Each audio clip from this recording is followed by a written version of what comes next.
Break બાદ હવે આગળ વાત કરીએ તો ગોધરા ખાતે પરણિતાનો શંકાસ્પદ હાલતમાં મૃતદેહ મળી આવતા ચકચાર મચી જવા પામી છે।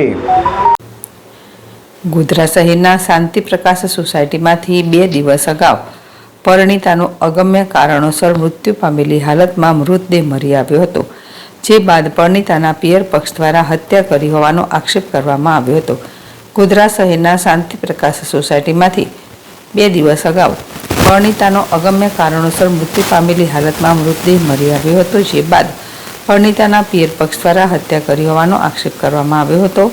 સમગ્ર મામલે પોલીસે એડી નોંધીને તપાસ હાથ ધરી હતી, જેમાં પતિએ જ આડા સંબંધોની શંકાએ થયેલા ઝઘડામાં આવેશમાં આવીને પરણિતાનું ગળું દબાવ્યું હોવાનો ખુલાસો થયો છે। પોલીસે પતિ સામે હત્યાનો ગુનો નોંધીને તપાસ હાથ ધરી છે।